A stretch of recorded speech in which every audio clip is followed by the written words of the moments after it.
Des efforts pour la réussite de la campagne agricole pluviale 2023-2024. C'est dans ce cadre que s'inscrit cette réunion aujourd'hui par visioconférence au siège du ministère de l'Intérieur et de la décentralisation.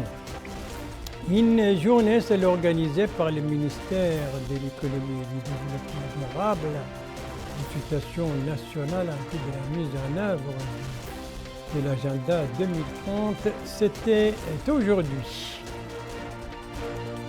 Des discussions seules entre une délégation mauritanienne et une délégation burkinabé au niveau du CSA et du Trésor. Objectif pour les visiteurs, profiter de l'expérience mauritanienne dans le domaine de la sécurité alimentaire.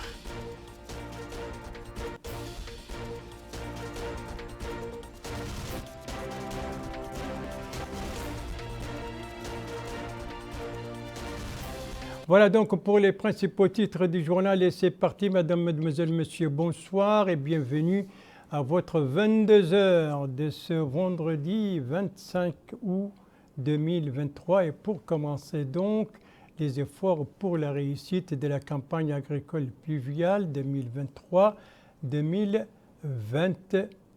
Nous devons voir les images de cette réunion donc par visioconférence tenue au siège du ministère de l'Intérieur et de la décentralisation, ministère dont le secrétaire général présidait donc la rencontre et il avait à ses côtés son collègue de l'agriculture et le commissaire adjoint à la sécurité alimentaire. Rencontre avec l'ensemble des Walis et les délégués régionaux de l'agriculture et du CSA et c'était l'occasion pour le secrétaire général du ministère de l'Intérieur et de la décentralisation de rappeler le grand intérêt accordé par le président de la République à l'agriculture et sa profonde conviction de la nécessité d'une grande révolution agricole. Et pour cela, il faut non seulement une participation qualitative, mais encore et aussi une mobilisation générale et le travail sérieux pour donc aboutir aux efforts escomptés. Et c'était l'occasion aussi pour le secrétaire général du ministère de l'Intérieur et de la décentralisation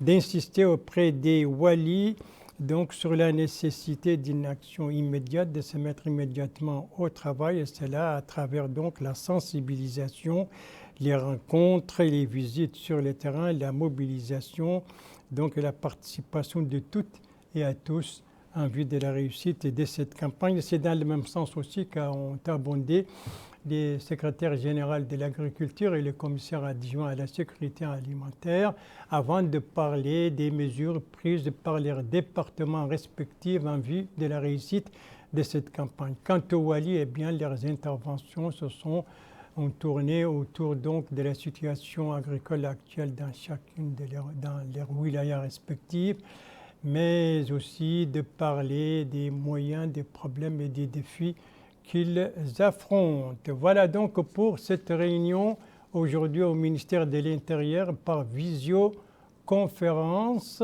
et qui était présidée par le secrétaire général du ministère de l'Intérieur et de la décentralisation.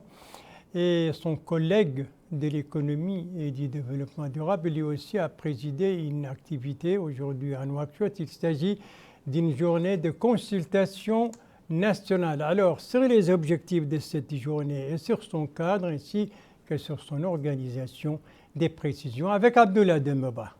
Cette journée consultative est conjointement organisée par le ministère de l'Économie et du Développement durable et le système des Nations Unies avec la participation des représentants des acteurs dans le domaine du développement du secteur public et privé, des femmes, jeunes et entre autres.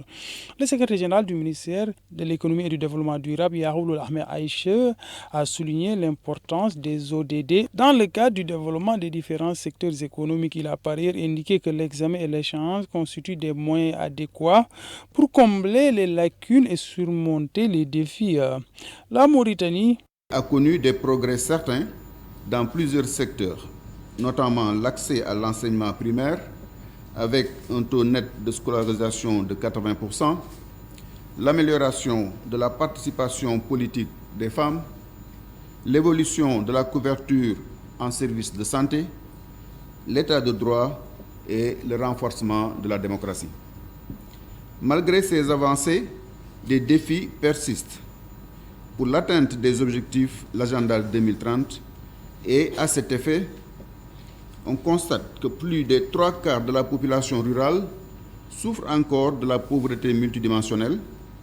L'égalité entre les sexes dans les répartitions des ressources productives et publiques reste encore un défi majeur. Une analyse fine des données actuelles révèle que 20% des cibles des ODD sont susceptibles d'être atteintes d'ici 2030. 57% des cibles ont connu un progrès limité et 23% de ces cibles se sont détériorées. Rappelons que le sommet des ODD se tiendra les 17 et 18 septembre 2023 à New York. Et justement, donc, préparer ce sommet de New York et la mise en œuvre de l'agenda 2030 en Mauritanie, c'était l'objectif donc de cette journée de consultation nationale organisée aujourd'hui par le ministère de l'économie et du développement durable en collaboration avec les systèmes des Nations Unies. Et nous restons toujours dans le domaine des concertations, cette fois pour parler de ces journées de concertation organisées depuis hier à Nouakchott par Radio Mauritanie, des journées clôturées aujourd'hui. Les recommandations de ces journées avec Aminata Khan. Les recommandations issues des journées de concertation de Radio Mauritanie mettent en exergue la nécessité de préserver les installations radiophoniques, de prêter attention à la formation et à la documentation, ainsi que de renforcer les compétences des techniciens, mais également de maintenir la diversité culturelle et les langues. Présents à la rencontre et s'exprimant au nom du ministre de la Culture, de la Jeunesse et des Sports, Mohamed Oulel Emin, chargé de mission au ministère de la Culture, a adressé ses remerciements à Radio Mauritanie et aux participants à ce colloque ainsi qu'aux responsables des ateliers. Il a indiqué que cette formation doit être organisée de manière ponctuelle pour permettre d'informer le public sur la dimension de la radio. La cérémonie de clôture a réuni plusieurs experts des médias nationaux et des personnes intéressées par la communication et la transformation numérique. Voilà donc des journées de concertation organisées par Radio Mauritanie sur la réalité de production et de la couverture radio.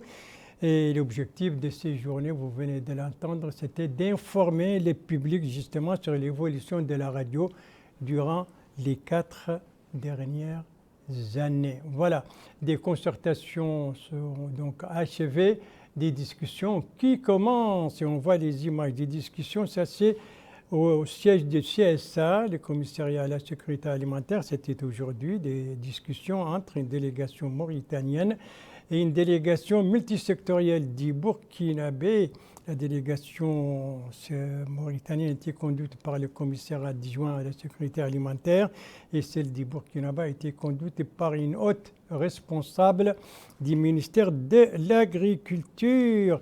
Et l'objectif, bien entendu, c'était pour les invités, pour les visiteurs, c'était de s'informer et de profiter de l'expérience mauritanienne dans le domaine de la sécurité alimentaire. Le lancement de ces consultations, de ces discussions, c'était ce matin au siège donc du CSA et ce sont des discussions qui vont durer 2 jours. 2 jours durant lesquels les visiteurs burkinabés vont écouter des exposés présentés justement par le commissariat à la sécurité alimentaire, mais aussi par l'agence TASOR sur donc l'expérience mauritanienne dans le domaine de la sécurité alimentaire, mais aussi dans le domaine de l'assistance aux populations vulnérables. Les images que vous voyez n'ont rien à voir avec ces discussions. Ce sont les images de l'Assemblée générale ordinaire du Conseil économique, social et environnemental. Assemblée générale qui s'est tenue aujourd'hui au siège du Conseil et qui était présidée par le premier vice-président de ce Conseil. Et des assises consacrées à faire connaître la charte de l'Union des conseils économiques, sociaux et environnementaux, ainsi que les autres institutions africaines similaires en vue d'un développement durable sur le continent africain. L'Assemblée générale donc ordinaire du Conseil économique, social et environnemental ordinaire, l'Assemblée générale ordinaire qui s'est tenue aujourd'hui à Nouakchott. Merci de suivre les JTF de Mauritanie à la suite du journal avec le retour de l'électricité à Boumdeid avec 4 formations et bien entendu avec la pluviométrie. La première étape de cette deuxième partie de notre journal, donc, c'est Boumdeid, la Muqata'a de Boumdeid à Nassaba. Cette Muqata'a qui était sinistrée, vous le savez, à la suite des pluies diluviennes. Et donc, bonne nouvelle pour les populations, eh bien, le retour de l'électricité dans la Muqata'a. Donc, situation bien appréciée par les populations. C'est le constat de l'envoyé spécial d'El Mauritania, Mokhtar Babaoul Ahmedou, dont le compte-rendu revient en français par Abdoulaye Demaba. L'approvisionnement en électricité de la ville de Boumdeid a été rétabli suite aux réparations qui ont été effectuées.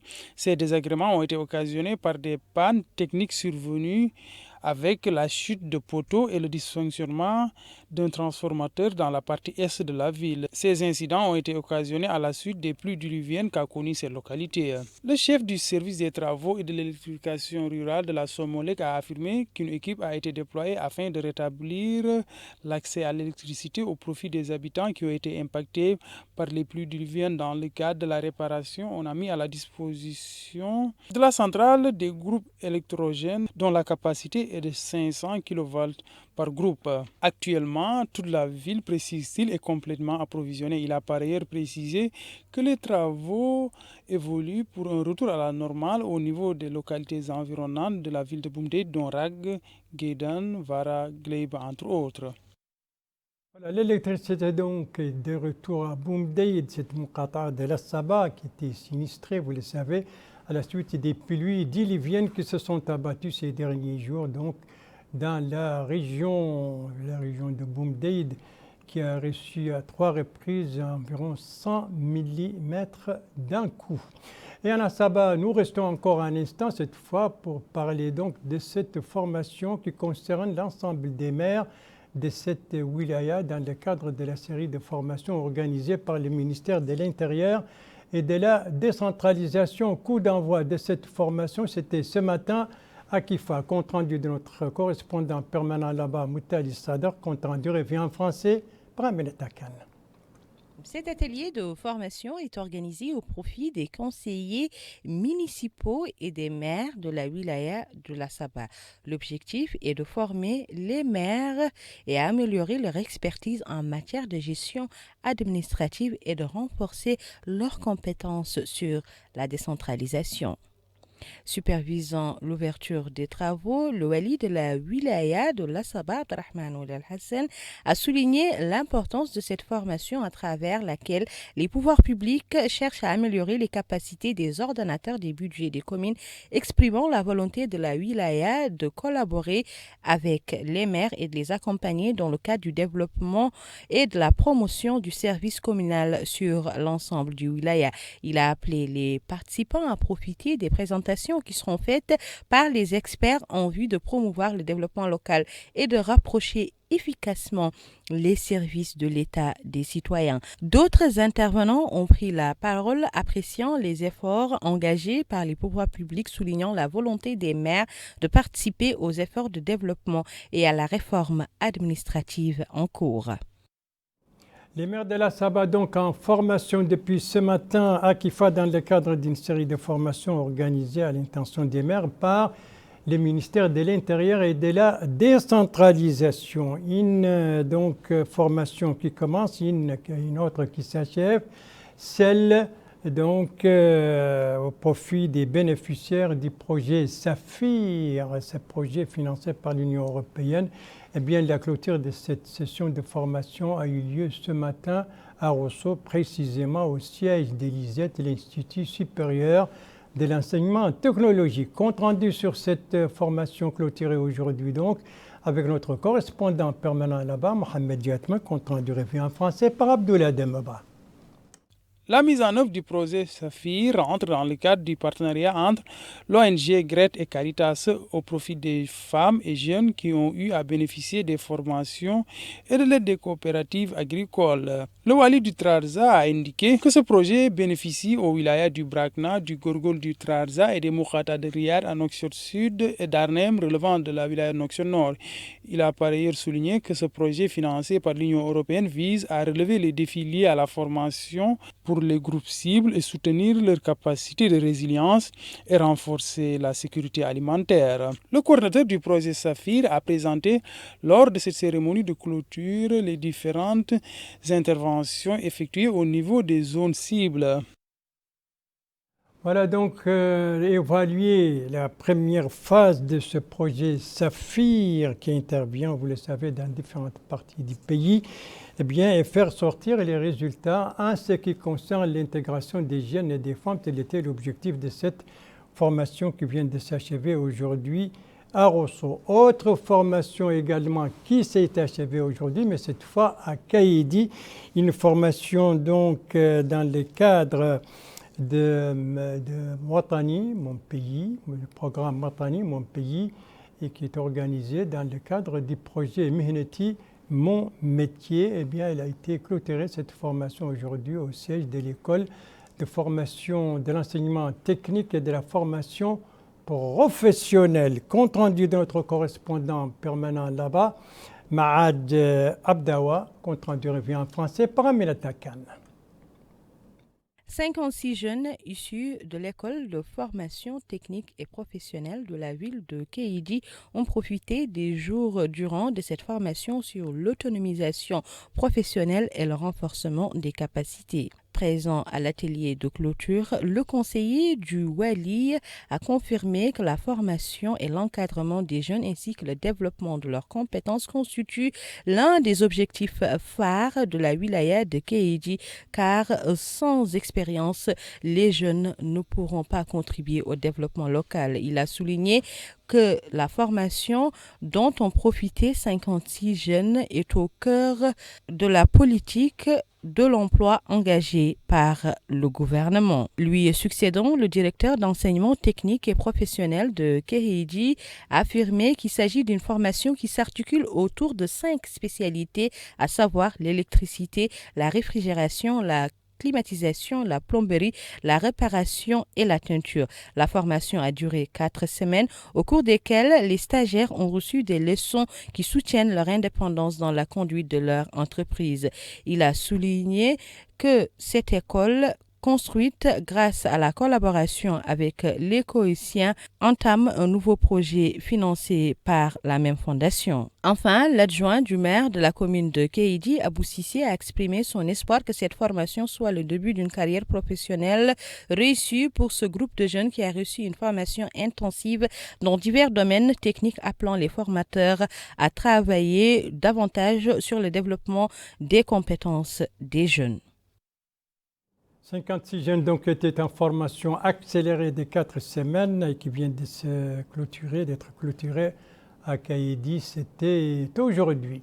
La troisième formation, également clôturée aujourd'hui, c'est à Agjouch, la capitale de l'Inchiri, une formation organisée par la délégation générale de la protection civile et de la gestion des crises en collaboration avec le conseil régional de l'Inchiri. Clôture de cette formation, c'était ce matin sous la supervision du Wali en compagnie du délégué général de la protection civile et de la gestion des crises.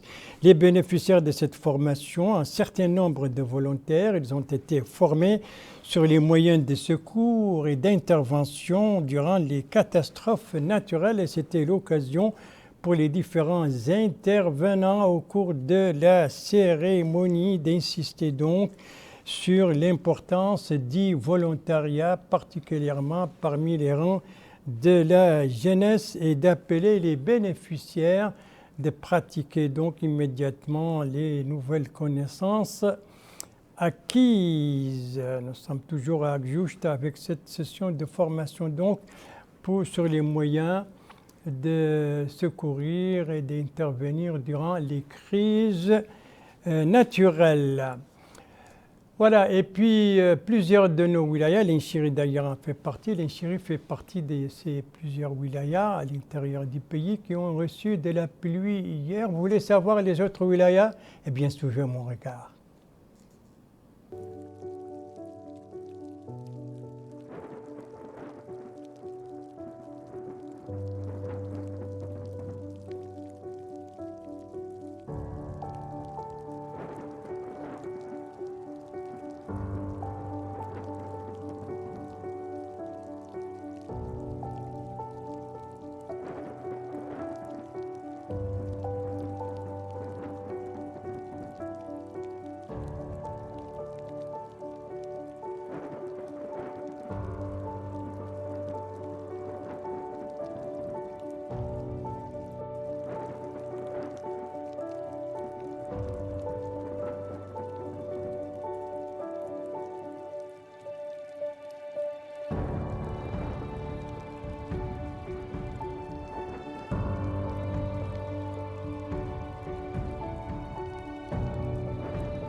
La pluviométrie enregistrée ces dernières 24 heures dans certaines de nos wilayas de l'intérieur, à savoir le Doho de la Saba, le Gorgol, le Brakna, le Trarza, le Tagan, le Guidimaha et l'Inchiri, des pluies avec un pic de 130 enregistrés dans la wilaya du Brakna. Et c'est sur cette pluviométrie que s'achève ce journal. Merci à vous, madame, mademoiselle, monsieur, de l'avoir suivi. Merci bien entendu aux équipes rédaction et techniques qui ont participé à sa conception. Je vous en rappelle les principales informations. Ici, nous sommes au ministère de l'Intérieur qui a abrité aujourd'hui une réunion par visioconférence présidée par le secrétaire général du ministère de l'Intérieur et de la décentralisation avec l'ensemble des douaniers et des délégués régionaux de l'agriculture et du CSA. Ici, nous sommes au ministère de l'Économie et du Développement durable qui a organisé aujourd'hui une journée de consultation nationale en vue de la mise en œuvre de l'agenda 2030 à Mauritanie et de préparer le sommet de New York du mois de septembre prochain sur le développement durable. Ici, nous sommes au CSA qui a abrité aujourd'hui des discussions mauritano-burkinabé, une délégation burkinabé de haut rang, multisectorielle, est venue pour profiter de l'expérience mauritanienne dans le domaine de la sécurité alimentaire. Les discussions vont poursuivre jusqu'à demain.